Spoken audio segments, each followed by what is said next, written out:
J'ai essayé le dropshipping pendant 30 jours et dans cette vidéo, je vais te montrer de A à Z comment j'ai procédé. Je vais te montrer également tous les outils que j'ai mis en place pour pouvoir tester le dropshipping.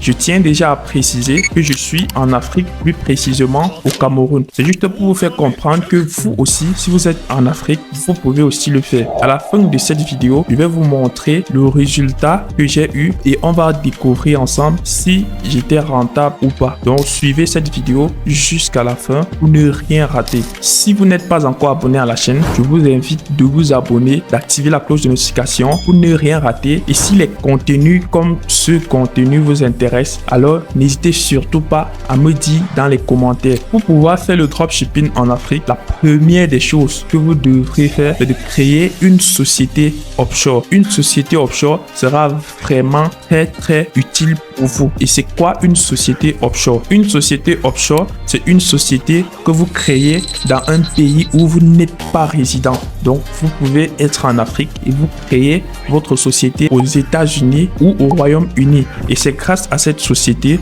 que vous aurez aussi accès à des avantages que les Européens ont, comme par exemple la création des comptes bancaires en ligne, la création des comptes PayPal professionnels qui reçoivent et envoient l'argent. Donc, c'est ça l'objectif de la société offshore. Après avoir créé la société offshore, avec les informations de la société offshore, j'ai donc créé un compte bancaire en ligne qui peut recevoir et envoyer les paiements de façon internationale. Le compte bancaire en ligne est différent de notre compte bancaire qu'on a dans nos pays. C'est très important d'avoir un compte bancaire en ligne. Sans ça, c'est impossible de faire le dropshipping étant en Afrique. Vous pouvez créer votre compte bancaire sur Wise, sur Payoneer ou sur n'importe quelle banque. Ceci par exemple, c'est mon compte bancaire en ligne. Et si je peux le créer ça étant en Afrique, c'est parce que j'ai une société offshore dans un pays où je ne suis pas résident. Et vous, c'est ce que vous devrez faire si vous voulez faire le dropshipping en Afrique. Et une fois que vous avez un compte bancaire en ligne, la prochaine étape, c'est de créer un processeur de paiement. Et le processeur de paiement le plus reconnu que la majorité utilise, c'est Stripe. Avec Stripe, vous pouvez effectuer des transactions reliées avec votre site internet et recevoir des paiements comme vous pouvez constater ici. Une fois que vous avez votre compte Stripe, alors vous pouvez commencer à faire le dropshipping. Alors la prochaine étape était de passer à la recherche produit. La recherche produit en e-commerce, c'est le plus important. Le produit, c'est l'élément le plus important. Vous devrez chercher un produit qui résout un problème, un produit qui a l'effet wow. Donc pour cela, il faut des outils pour rechercher ça.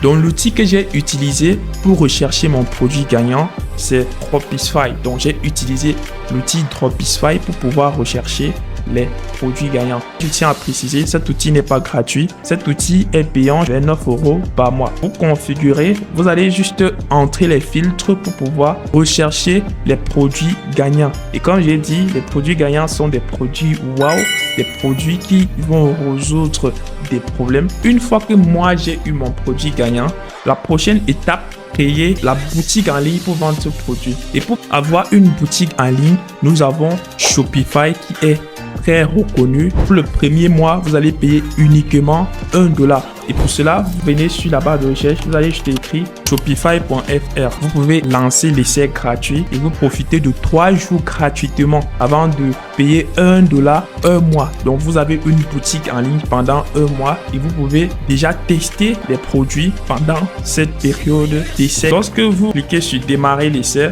ça va vous rediriger sur la page où on va demander votre adresse email. Vous entrez votre adresse email tout simplement pour créer votre compte Shopify. Et une fois que vous avez votre compte Shopify, vous allez créer votre boutique en ligne. Une fois que vous créez votre boutique avec le produit sur AliExpress déjà disponible, insérez le processeur de paiement Stripe dans votre boutique en ligne. Une fois que vous insérez le processeur de paiement, il faut faire la publicité pour attirer le trafic dans votre site internet. Vous pouvez soit faire la publicité sur Facebook, sur TikTok, sur Google, sur LinkedIn. Le plus important, c'est d'avoir le bon produit et faire le bon ciblage. Cibler les intérêts des personnes qui sont intéressées par votre produit. Bon, là, on passe à la phase cruciale. Combien est-ce que j'ai pu générer? Donc, vous pouvez constater que j'ai commencé réellement à vendre le 25 avril. Et là, le 25 avril, on a eu 3 commandes, donc 3 personnes ont acheté le premier jour. Au total, on a déjà réussi à faire 260 € de chiffre d'affaires, bien évidemment, et 1300 personnes ont déjà visiter notre boutique. Parmi les 1300 personnes qui ont visité notre boutique en ligne, 78 visiteurs ont ajouté au panier, ce qui fait 5,84%, et 22 personnes ont atteint les étapes de paiement, et au final, 11 personnes ont acheté le produit. Donc, c'est ça qui fait en sorte que on monte à 262 €.